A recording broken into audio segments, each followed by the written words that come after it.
When did making plans get this complicated? It's time to streamline with WhatsApp, the secure messaging app that brings the whole group together. Use polls to settle dinner plans. Send event invites and pin messages so no one forgets Mom's 60th. And never miss a meme or milestone. All protected with end-to-end encryption. It's time for WhatsApp. Message privately with everyone. Learn more at whatsapp.com. This episode is brought to you by Marshalls, where you never have to compromise between quality and price. The buyers at Marshalls hustle hard, working to bring you great deals on brand name and designer pieces. Because Marshalls believes everyone deserves access to the good stuff. Visit a Marshalls store near you or shop online at marshalls.com. You are listening to Women's Running Stories, where exceptional women runners share inspirational stories about their running experiences. I think when I look back and then I think about where I am now, I'm glad that I was able to re-find the joy and the fun in running that I had when I first started running, before anything with like the trials and times sort of started. I feel like I've been able to find that joy again, which has been really nice. My name is Ari Hendrix, and I live in Portland, Oregon.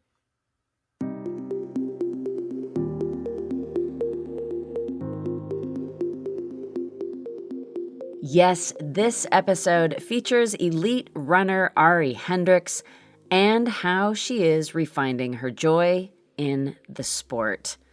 But before we hear more from Ari, I do want to welcome you to Women's Running Stories. I am Cherie Louise Turner. I am the host and producer of this podcast. Thank you so much for being here. Ari is a fantastic guest, and I know that because she has been on the podcast before. I first got to feature Ari's story back on December 1st of 2023, and at that point in time, she was putting the finishing touches on her preparation for the 2024 Olympic Trials Marathon. Yes, at that time, she was an elite-level marathon runner. She had qualified for the Olympic trials, and in her December 2023 episode, she shares her whole journey to that point. How she got into running, how she first broke 3 hours, which happened back in 2018, and that put her on the list, which is an accounting of all the American-born African-American women who have broken 3 hours in the marathon. Ari would go on to smash that time, eventually running 2 hours, 35 minutes at the California International Marathon, or CIM, in 2022. And that's the race that qualified her for the Olympic Trials Marathon. And just as a reminder, the qualifying time to get into the trials was 2 hours, 37 minutes. Ari also became a member of the Oiselle Underbirds team, and that was a group of 5 women who were selected to have a 6-month sponsorship contract with Oiselle to support them through the Olympic Trials Marathon. And in this episode, Ari is going to catch us up with everything that happened since the last time she was on Women's Running Stories up through today, and there have been a lot of changes. A couple of details before Ari begins her story. Ari is going to mention Justine. That is Justine Fedronic. Justine was the person overseeing the Underbirds project for Oiselle. Ari is also going to mention another woman who ran the Olympic trials, Keir, and she is referring to Louisiana runner Keir Salert Farao. One other thing is that Ari is going to mention the Canyons Trail Race, and just for a note of context here is Canyons is a very challenging course, and it is very competitive. And that does give you a hint as to what Ari is up to today. Yes, she is racing on the trails. And the story of how she got there involves a whole lot of up and down, and that is what this episode is all about. Ari is going to tell you the whole story, starting with how things did go down at the Olympic Trials Marathon. So let's get into it. Now, here to tell her story, starting with the lead up to those trials, is Ari Hendrix. I mean, so going into the trials, like even in the days leading up and the morning of, I felt really good, and I had some really good confidence building workouts. So I thought that I could have like a good day. Maybe like probably the aim started to be like run a time that would like requalify if this were a trials year. And for the first like probably loop, I felt okay. Like at the trials, like you come through, we like went through the crowds and then we went through again before you go out to like a big loop. And I felt like okay, not like terrible. And just sort of like as the race went on, I started to just like really it was my stomach that started to turn, which I haven't experienced like to this degree ever in a race. And I just started to see the pace get slower and slower. And you start to like, it's a looped course and it's the trial. So there aren't like a ton of us. So you can find yourself alone pretty quickly. And I'd say like halfway, I knew that this wasn't going to be my day. But the reason that I continued when it started to go so south and like I found myself in a porta potty and like uh I did contemplate not finishing, but the thing with the trials is you never know if you're going to get to go back. Like yes, I qualified, but like that doesn't guarantee I would qualify in 2028 or if I wanted to do that in 2028, especially with like now how I've seen the trajectory of my career go. I'm on a different path, but and my whole family was there. Like my mom was there, my older sister, my partner Veronica, my niece, and they hadn't seen me run a marathon since I broke 3 hours for the first time in California, and they all flew out to Florida to come to this race, and I wanted to see them to see me finish, even if it wasn't ideal. And like my family doesn't care if I run a 4 hour marathon. Like my mom always jokes that like a marathon is farther than she drives type thing. So I would say like when I was on the last loop, it got like really dark. Like I obviously knew I was like at the back of the the race. But people were like still out there cheering and I like held on to that really, like just keep putting one foot in front of the other. And when I came up on the like Wazelle cheer crew, I like stopped and gave Justine a hug and like really broke down because I think that was when I really realized like this has gone far more south than I ever predicted it would too. And then the woman ran, I forget her name, and that's like terrible. And I'm like trying to think of it. Here, there we go. I'd never met her before either, which was like also a really cool part of the story. We did not know each other up until that moment.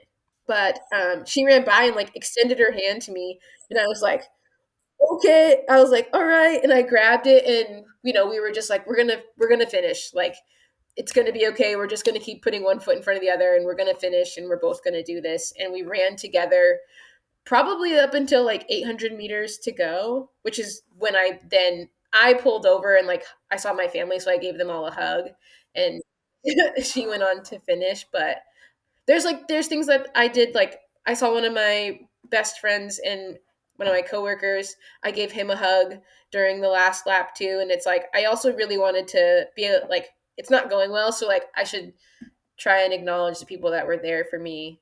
So yeah, I gave everybody in my family a hug too, and I finished and was really disappointed for like a really long time. But some of the things that happened in the trials and like how my body felt really just rolled over into the next probably like 6 months.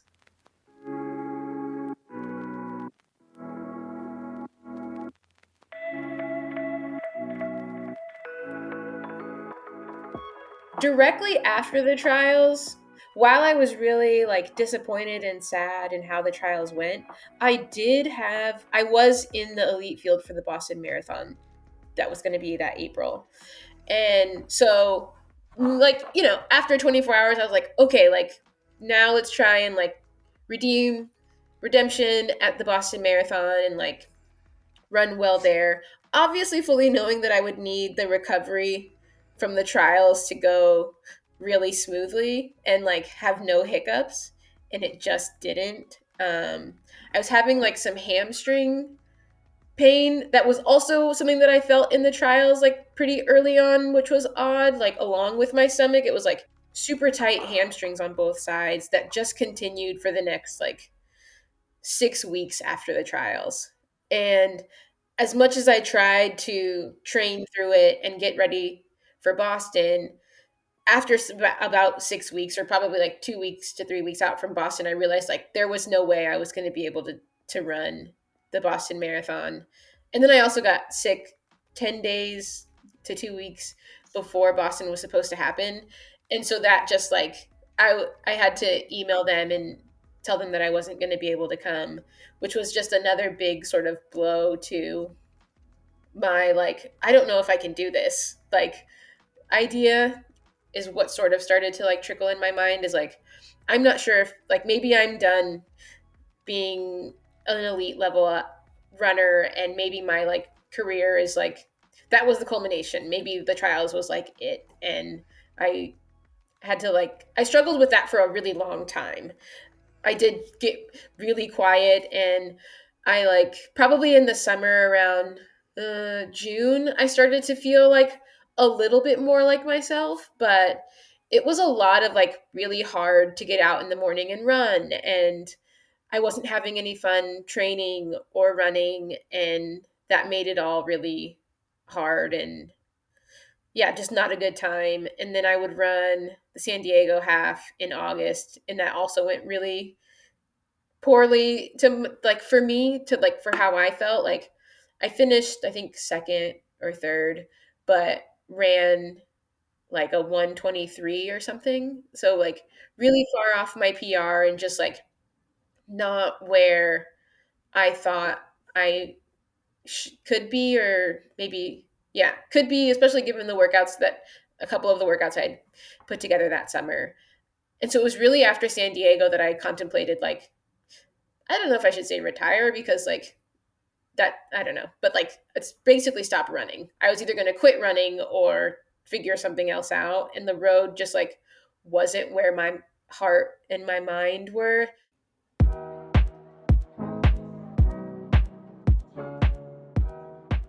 And I think in my first 2 years in Portland, I had maybe gone on like a couple of trail runs, but not in any like serious way. Like maybe it was like a double after work, and Forest Park is a mile from my office, so I would just like go run up there, but not anything that like made me really consider it like truly like maybe I was like I'll do a trail race, but I wasn't ever considering like maybe moving to the trails. And then it was after I'd come back from the race in San Diego, and I don't remember the date of the day, but I remember the day was I was flying out that afternoon to meet Veronica in LA because she had been down there. And that morning I was like at home up by myself, and I was like, I'm just gonna go run in Forest Park and like just do something different. I didn't feel like running on the road, and I think I had like 8 miles that I needed to run that day. And so I went and did that and ran in a part that I'd never run in before. And it was that run that I got back from. And I remember when we were driving up from LA, I was like, I think I want to move into trails and see what that's like. Because that run just made, like, I had so much fun, and it was so different. And I was seeing all kinds of things that I hadn't seen before. And like, it was a completely different experience. So that was the run that made me want to move like all the way into the trails. And I'd been listening to a lot of the Swap podcast, which is Megan Roach and David Roach's podcast. So I reached out to Megan and David for coaching with the idea that like, hey, I'm moving in, I'm a road marathoner, but I want to move into trails, and I would love your guidance. And Megan has been my coach ever since, so a little over a year.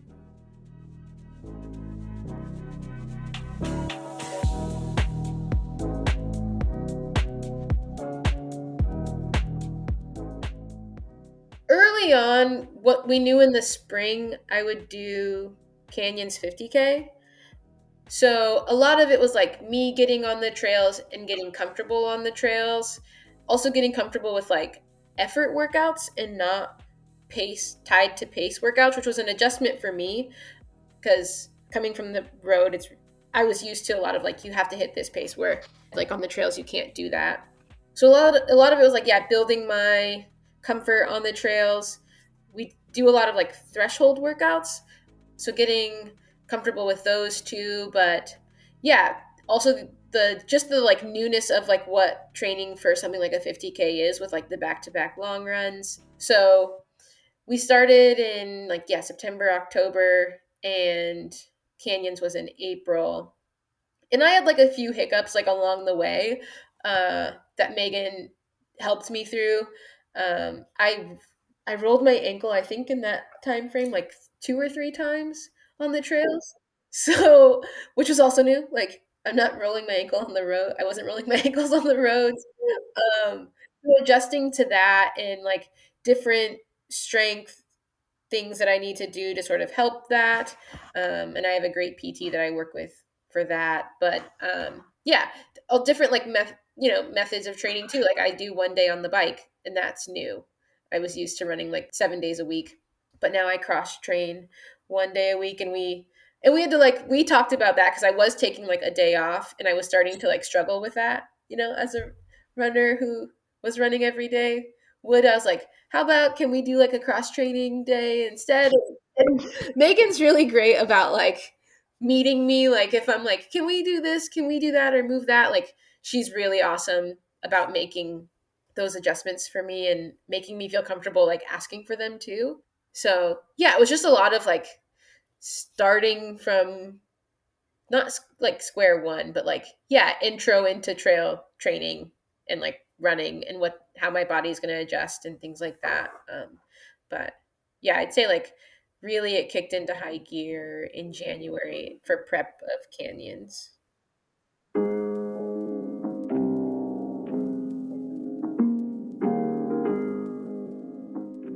So when I chose Canyons, I don't know that I knew like much about trail races and like which ones are which, but I thought like, oh, it's in Auburn, like it's in California. I can go, it's like Northern California, but we could still drive down to my mom and sisters live in Southern California, so like it could be a stop on the way.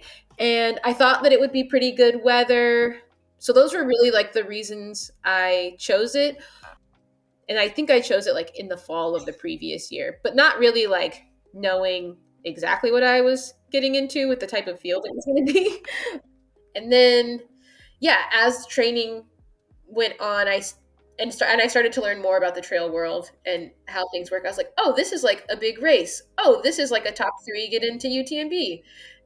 And I also thought that it was going to be a hot race. Historically, it has been in the past. So Megan had me doing heat suit training. So I was doing like 15% incline treadmill runs with a heat suit on to prepare for the heat. I'd also run a 25K in February in Eugene, and that had gone really well. And then I'd run the Portland Shamrock 5K in March and won that. And that, like, so I had like a couple of confidence boosting races going into it. But yeah, training had gone super well. But I did want to do a race before Canyons that was maybe on a bigger scale, but it was more local. So like it was okay. I didn't have to travel for it. And it was the Gorge 30K. And that was like 2 weeks before the Canyons. And Megan and I both thought like this is like a good opportunity. It's like 18 miles, a couple of weeks out. I'll get some race experience. That also had a field of elite women. Anna Gibson would end up winning it. And like 2 miles into that race, I sprained my ankle. Like could not finish, sprained my ankle. Veronica had to come get me, and I got really nervous. I then started to get really nervous about Canyons, even making it to the start line in general, because it was a pretty bad sprain, and I had to take like a couple of days off. But Megan, was like, we'll ice it. we'll stay off of it, see how you feel. And like with a week out, I was like feeling good running and yeah, ready for canyons. And Megan and I talked, and after like, and we saw the like field, and by then I had realized who people are and like what is happening at canyons. And we were like, I thought like a top 10 finish would be like great. That's like a really big field, top 10 in the first 50K, 5,000 feet of elevation. It's the furthest I've ever gone. That's the most climbing I've ever done. So yeah, but also like, let's just like see. And I was asked to be on the elite panel the day before the race with Corinne Malcolm, who's amazing and a really great proponent of women in trail running. And so that was a lot of fun. I got to meet Heather Jackson, who I've been a huge fan of for a very long time. And that was really cool. And so like I was excited slash like really nervous, but I also wanted to have like in talking with Megan and like running my own race was really important because it is the first 50K I've ever done. It was also going to rain, which was like, really? Like rain? And Veronica's like, well, at least you've been running in the rain like for months. And I was like, yeah, not no, yeah. Um, but all that to say, during the race, I had some really dark moments. It's really hard. I think at mile like 18, I was like, oh my gosh, I don't know if I'm going to finish this thing. I started to get really nervous because like I hadn't finished Gorge a couple of weeks prior, but I was like, just keep moving. Like you never know. And that's the thing with trail running is you never know what's happening in front of you because you can get really spread out and think that like you're on the earth by yourself. But I like just kept moving, and then I started like passing women and coming back up on women, and I was like, oh wow, like okay. And that gave me some like excitement. And with like at mile like 24, 25, I like started making some more moves. And at canyons I also learned that you can hike faster than you can run. That was an interesting like thing I learned. I was like, oh, everyone's hiking. Maybe I'll do that because running doesn't seem to be making me go faster than any of them up this like huge hill. So that was something funny that I learned during that. But yeah, I ended up finishing ninth, which was I also couldn't. I thought maybe I was moving into the top 10, but like not completely sure what had entirely happened in front of me, and like how many women I had like passed. But I feel like I'd moved from like somewhere in like 14th or 15th place into the top 10 in the last like 6 or so miles, and I was really excited with like how the race went, but also everything that I learned. I think for like 3 weeks straight, I was telling people that I learned that hiking sometimes is faster than running. And it was like a huge, I don't want to say like relief, but like I just felt like, okay, like I can do this also. Even if it hadn't been a top 10 finish, even just finishing, because I got really sort of like spooked at Gorge when I didn't finish and I rolled my ankle. There was a lot of like I don't know if my body is built for the trails. Like can I handle these types of like more technical Gorge is more technical terrain, or can I handle like trail running racing in general, because it is such a different way also of racing than the road.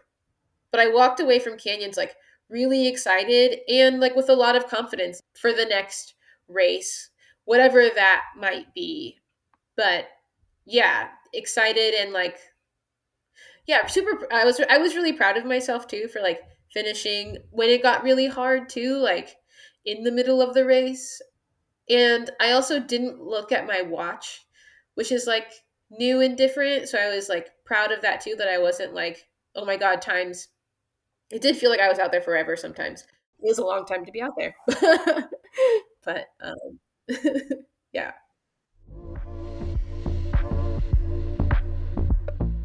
After Canyons, that was in April.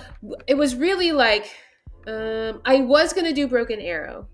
That I was signed up to do Broken Arrow, but there was like a couple of things. I was went on a work trip, and I wasn't feeling very well, so I ended up not doing Broken Arrow.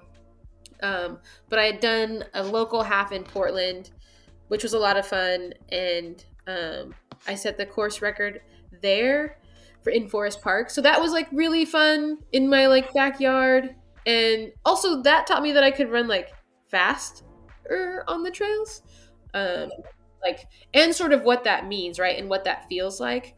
So that was like just a super fun day.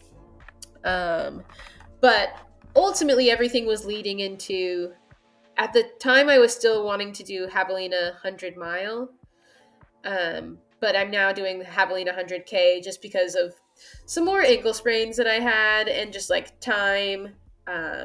I thought like maybe 100K would be more, something I could tackle a little bit better, and like wrap my head around a bit more than the 100 mile right now.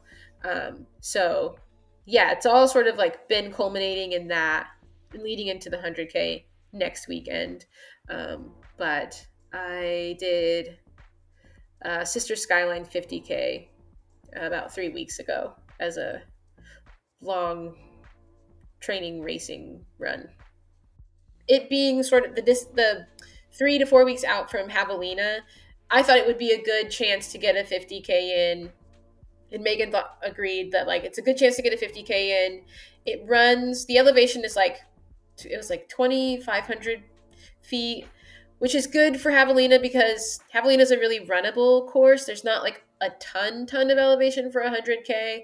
This 50K sort of ran like that, and I would be able to still recover in time, but also continue training at a higher level through it. So into it and through it, we kind of maintained training and workouts, and like mileage came down a little bit, but not a ton. So yeah, it was just a good place to be in about 3 weeks, 4 weeks out from Javelina. And it went well. We had a game plan where for the first like 3 to 5 miles, I would sort of just like settle in. The course runs like the first 10 miles, there's 2,500 feet of elevation, which is all the elevation in the race. So the first 3 to 5 miles, Megan was like, settle in, find like, just feel like smooth. And then from there, you start to make moves. And so that's really what I did.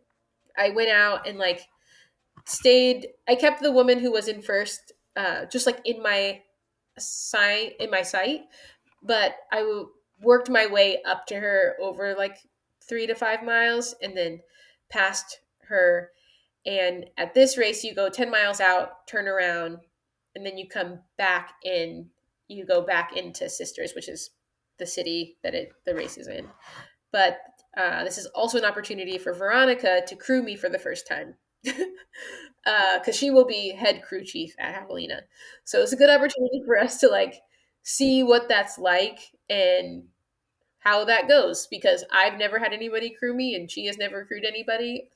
So when I made the turnaround at 10, I could sort of see where all the women were in the race. And I was like, okay, like I might have like a couple of minutes, maybe one or two on second place, but we'll just like keep moving and go from there and just like try and feel smooth. And then at like, I don't know, mile 15, I hit a rock and like fell. Like the whole, like my arm was like really scabbed up, and like my whole side was like covered in dirt. But I like popped up and kept moving. And I was pretty proud of myself because usually that would be like, that would like scare me for like the rest of the race and like my footing and stuff. So I got practice in like popping up and like I'm okay and keep running. And then I lost track of like where people were really. But mile 19 is the cruise station. So I ran into 19 and Veronica was like helping me with my gels and bottles. And I saw the second place woman come into the aid station and I was like, oh wow, she's right there. I was not expecting that. And Veronica's like, it's okay, just go. And so I went, and it started to get warm, and the race is like pretty exposed. And with like, I think at mile like 20, I started to cramp, which was like not, I've also never had that happen. So that was like a different painful experience. But I kept like looking behind me and I wasn't seeing anyone. And I was like, okay, like, you're okay. Just like keep moving. And I did that all the way to the finish line and crossed the finish line and won. And then proceeded to like lay on the grass for 45 minutes cramping. So there was some sodium electrolyte things that we have had to change after that race because it was 80 degrees when we finished, which was also really good for Javelina because it will be hot there. And now I know, like, in those temperatures, my body needs more electrolytes than I thought to begin with. So it was a good practice in a lot of things, in fueling. And yeah, Veronica got me out of that aid station in like, I don't even know, 15 seconds. Yeah. And then I never saw I was like by myself to the finish line. So yeah, it was a lot of good practice in a lot of things and a lot of like good learnings, but also a lot of fun. We had our dogs there. So yeah, it was a lot of fun.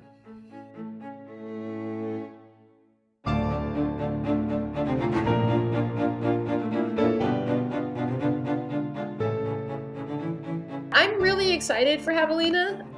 And a lot of like, I'm nervous too.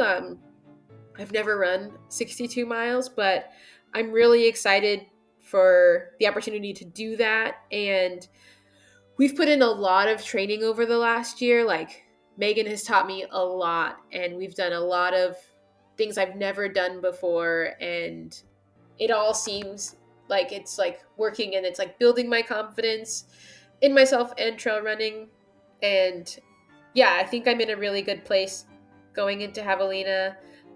Veronica will crew me, and then our friends who came with us to Canyons are coming and flying down to Javelina to crew, and then my friend Cielo is going to pace me the last 20 miles. So I'm really excited about that too, just like having them there with me, and an opportunity for all of us to experience it and have fun. And yeah, there's some other people that I know that will be at Javelina. Some of them I haven't seen in a while, so I'm excited for like the whole weekend as a whole. I think will be really fun. And then, yeah, really just to put it all out there and see what I can do in a more like runnable course. Like, Javelina is not a lot of elevation, so I think it fits my sort of where I'm coming from and my running ability a bit more. So yeah, I'm excited to like see what happens in the desert.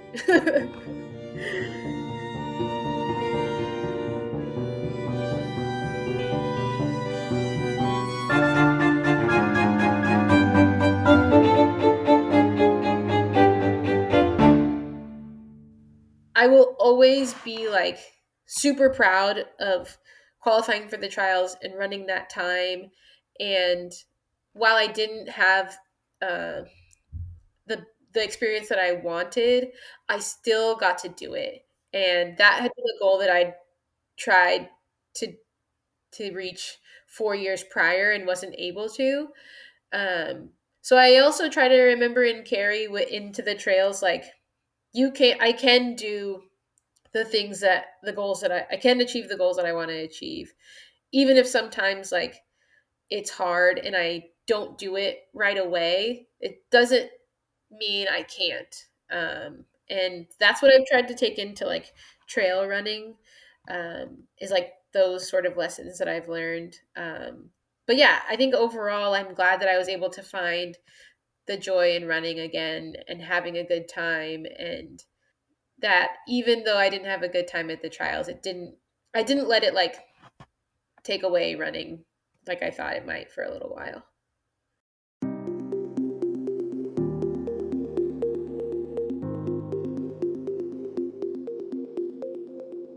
That does bring us to the end of Ari Hendrix' running story on the podcast. But of course, because Ari continues to find her joy in the sport, there is more to come in Ari's journey. Please join me in cheering her on in her upcoming debut 100K at Javelina this coming weekend, October 25th, 2025.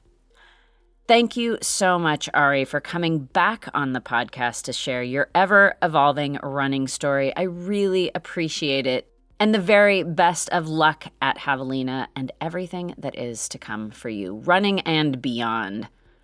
Also, Ari had some gratitude she wanted to share. Yeah, I'm like super thankful for all the people that I have in my corner, like Megan and Veronica and my PT Jess Dorrington. I call everyone that that works with me and like helps me like my team of Avengers. So I'm like just want to shout them all out and like give a big thank you to everyone that keeps me put together. And of course, I am grateful for you, dear listener. Thank you so much for listening. I always appreciate it when you come here to hear these stories.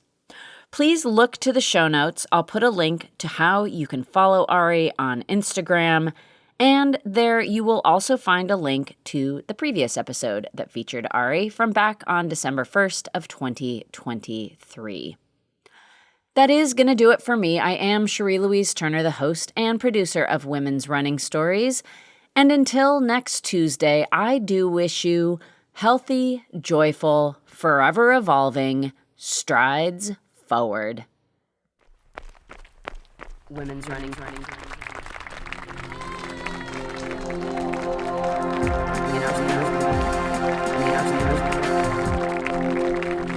Women's Running Stories.